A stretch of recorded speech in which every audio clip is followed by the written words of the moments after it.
David Gilmour is a name that resonates deeply with classic rock fans and serves as an inspiration for many young guitarists. He is considered one of the most influential guitarists of the 1970s. Gilmour is often referred to as the missing link between two other guitar legends, Jimi Hendrix and Eddie Van Halen.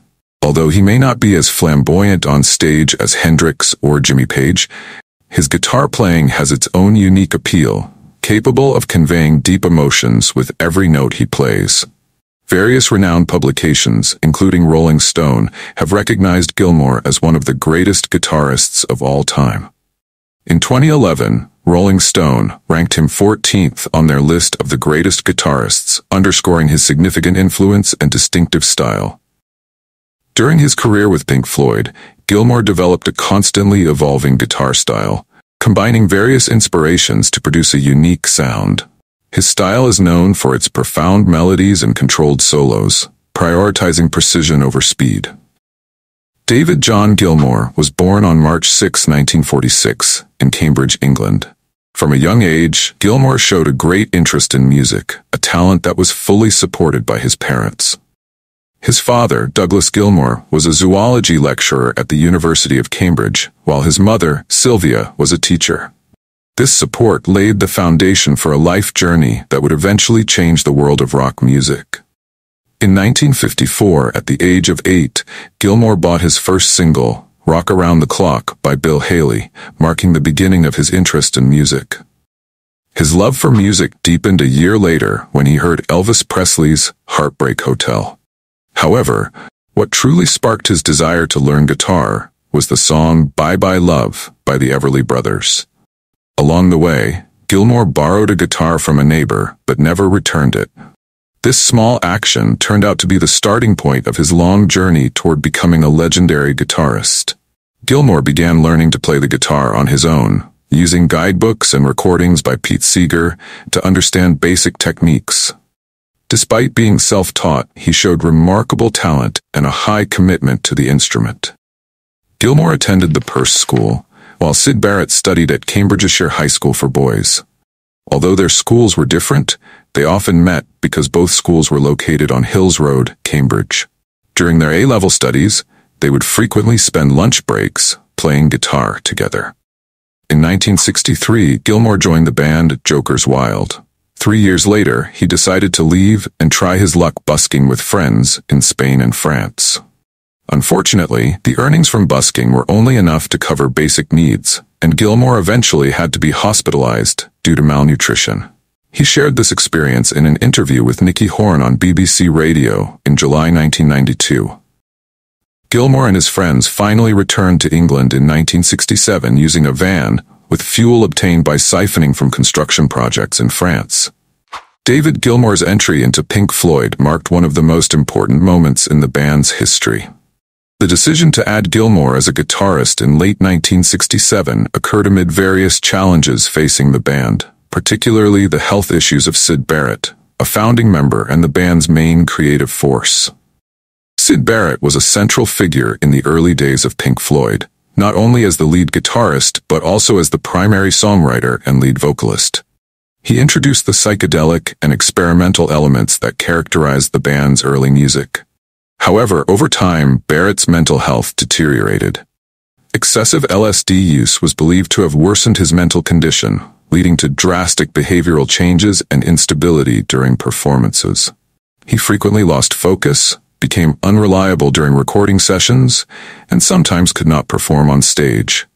This situation placed Pink Floyd in a major dilemma as they were at the peak of their popularity following the release of their debut album, The Piper at the Gates of Dawn, in 1967. They needed a quick solution to maintain the band's performance, both in the studio and on stage. David Gilmour was an old friend of Barrett's from Cambridge, and they had played music together before Pink Floyd was formed. When Barrett began showing serious signs of distress, the other band members, Roger Waters, Nick Mason, and Richard Wright, decided to recruit Gilmour as a fifth member in December 1967. Initially, Gilmour's role was to support Barrett on stage, taking over guitar and vocal parts when Barrett was unable to perform.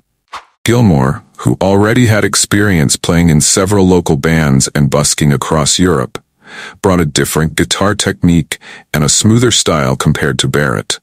With Gilmour's addition, Pink Floyd still hoped that Barrett would recover and continue contributing as a member of the band. However, this hope did not last long, as Barrett's condition grew increasingly unstable. There were instances where the band decided not to pick Barrett up when they were set to perform, and eventually they made the difficult decision to continue without him. In April 1968, Syd Barrett officially left Pink Floyd, and Gilmour took over as the lead guitarist and vocalist. After Barrett's departure, Roger Waters began to assume the role of the primary lyricist, and Gilmour contributed to the band's musical development. With this new lineup, Pink Floyd gradually transitioned from a more experimental psychedelic style to a progressive rock approach with a conceptual focus. Gilmour's melodic and emotional guitar playing soon became an integral part of Pink Floyd's musical identity. Gilmour's entry brought new dynamics to Pink Floyd in terms of musical technique and songwriting style. His melodic guitar style, often slow but full of emotion, became a new hallmark that would shape the band's future musical direction. The album A Saucerful of Secrets, 1968, was the first album where Gilmour was fully involved, showcasing the band's transition from the Barrett era to a new phase focused on collective composition.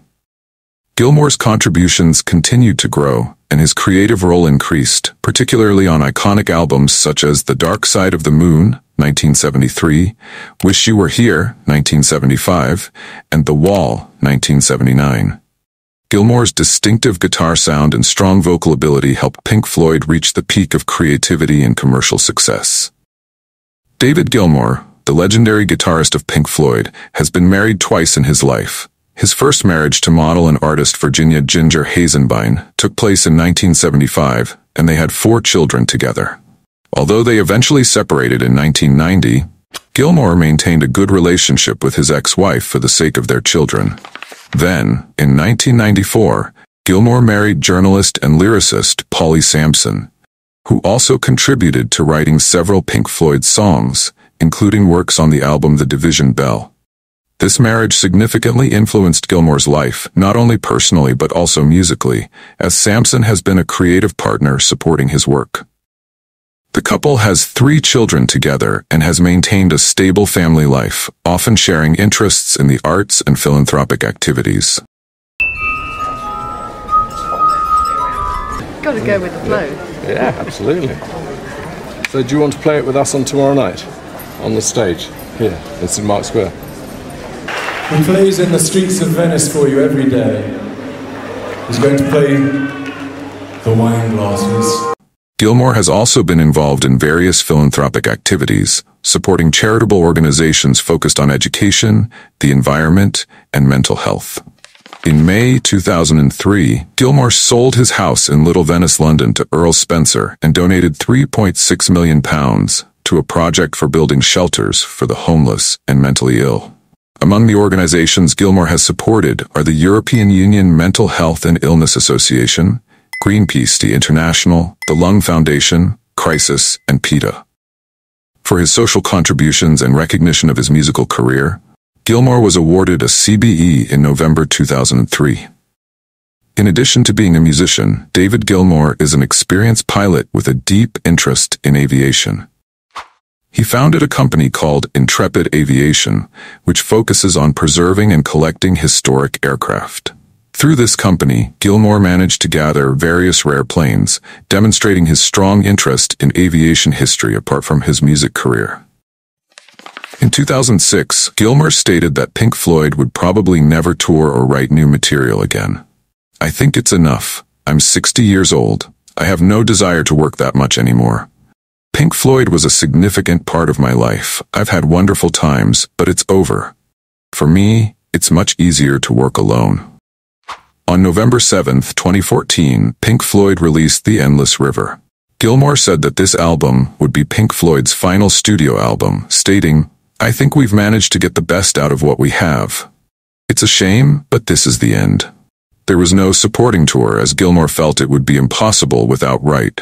In August 2015, Gilmour reiterated that Pink Floyd was finished and that reuniting without Wright would be unthinkable.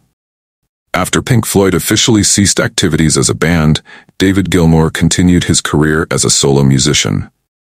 Known as the guitarist and lead vocalist of Pink Floyd, Gilmour began focusing on personal projects and family life. David Gilmour currently resides in a beautiful countryside home in Sussex, England. Additionally, he owns a houseboat on the River Thames in London. Gilmour and his wife, Polly Sampson, enjoy a quiet life in the countryside while remaining active in artistic and philanthropic activities.